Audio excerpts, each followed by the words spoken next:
You know that feeling when your swing feels rushed, when it just feels snatchy and the sequence is all out of whack? I bet you do. So I'm gonna make this dead simple. 3 easy steps that you can do today to have a much smoother, effortless, and yet more powerful golf swing. And the best thing is, it's going to be reliable. The first step, which is actually going to really assist the final 2 steps, is all about reducing the amount of variables. And the focus of this reduction is going to be the wrists. Now, the wrists are very useful in a golf swing. It's how we can generate power. It's how we're going to actively, consciously place yourself into certain positions.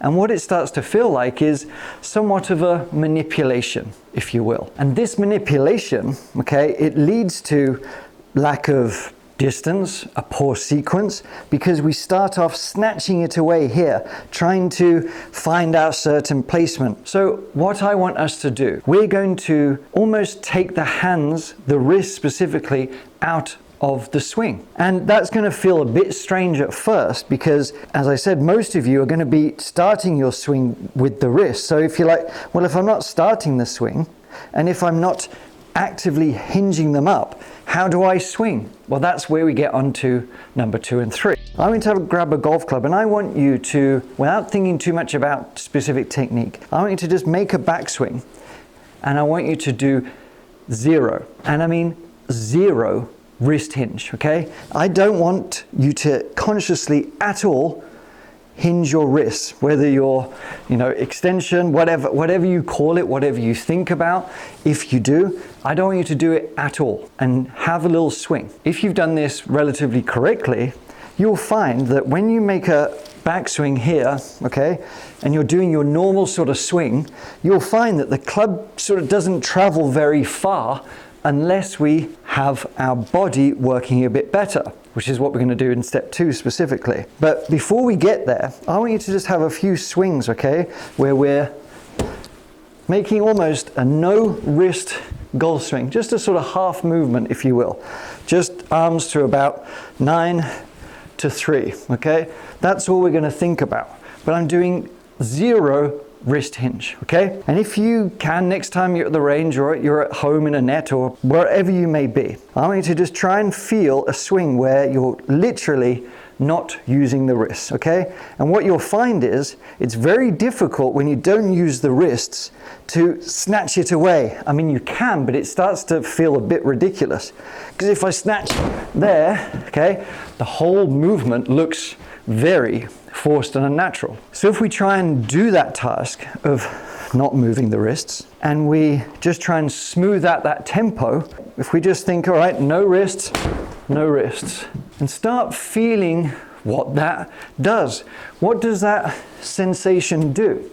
And one of the main things I want you to notice, and if you film yourself, you will notice this as well, without consciously doing it. If we have suppleness on these wrists here, and we take the club back, your wrists will hinge more than enough. So I want you to try a few shots next time you can, hitting half swings if you will, but just smooth, no wrists, okay? Now these are nothing exceptional, but this is a pattern and a sensation that I want you to have to get away from the wrist movement. Let's go on to number 2. Okay, taking that principle on board, the next thing we need to do is realize that the swing is not going to go too far unless we have a better sequence and a better pivot.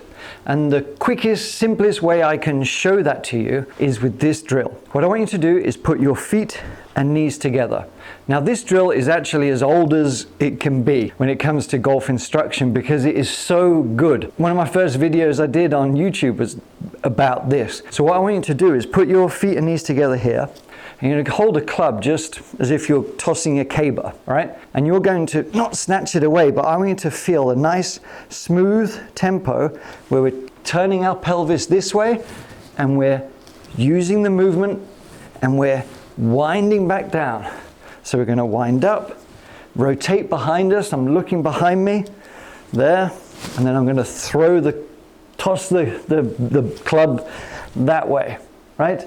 It's just this very easy movement that you should be able to do all day, every day.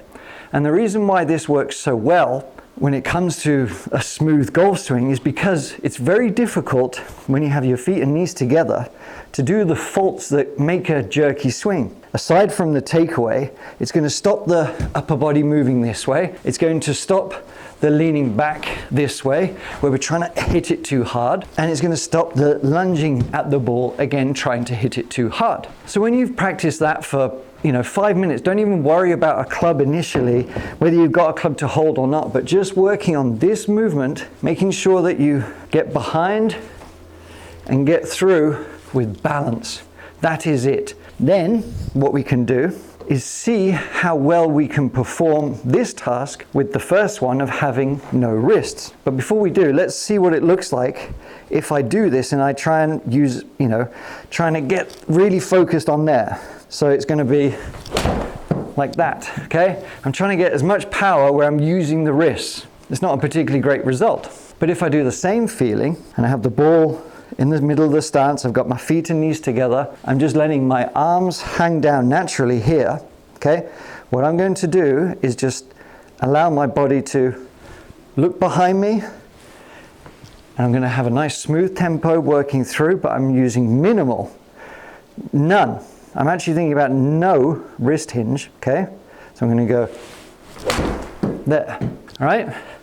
That's going to give me a little bit more compression, a little bit more control, and that effortless power. Now the third one is more focused on the intention that we have. A lot of snatchy golf swings happen not just with too much wrist hinge that I talked about, or not rotating enough and kind of getting stuck a little bit here, so we end up throwing ourselves at it a bit too much. It's because we're focused too much on hitting at the ball. So a smooth, powerful golf swing, the goal of it is to send something that way, right? So what do we need to think about? Something abstract, something specific? It is just the easiest thing in the world, but I've seen it help golfers time and time again.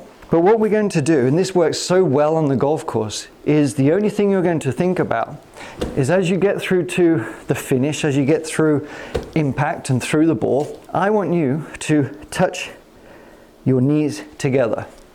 It sounds weird, like why is that going to help me have a smoother golf swing? Because of all the stuff I've showed you before, that it's going to stop all these hitting at it, it's going to stop the lunges, the snatchiness. If you have a goal of just touching your knees together, it's very unlikely you're going to do something like this or swing down hard at it. Combining all of this together with that nice little balanced finish where your feet and knees are touching does so much wonders. As you get more comfortable doing all of this, you're going to start to be able to accelerate with a bit more speed, with a bit more power, with a bit more effort, but it's going to feel effortless. So we piece those things together, no wrists, nice and centered and balanced, and get those feet and knees together at the end, and we should be getting a little bit more distance with no real forced effort at all. So give that a try. 3 steps I want you to try that work in harmony together to give you a smoother, slightly easier, effortless, powerful golf swing. Let me know how you get on. Now, I want you to go and check out this lesson because it's gonna help your whole sequence perfectly. Check it out.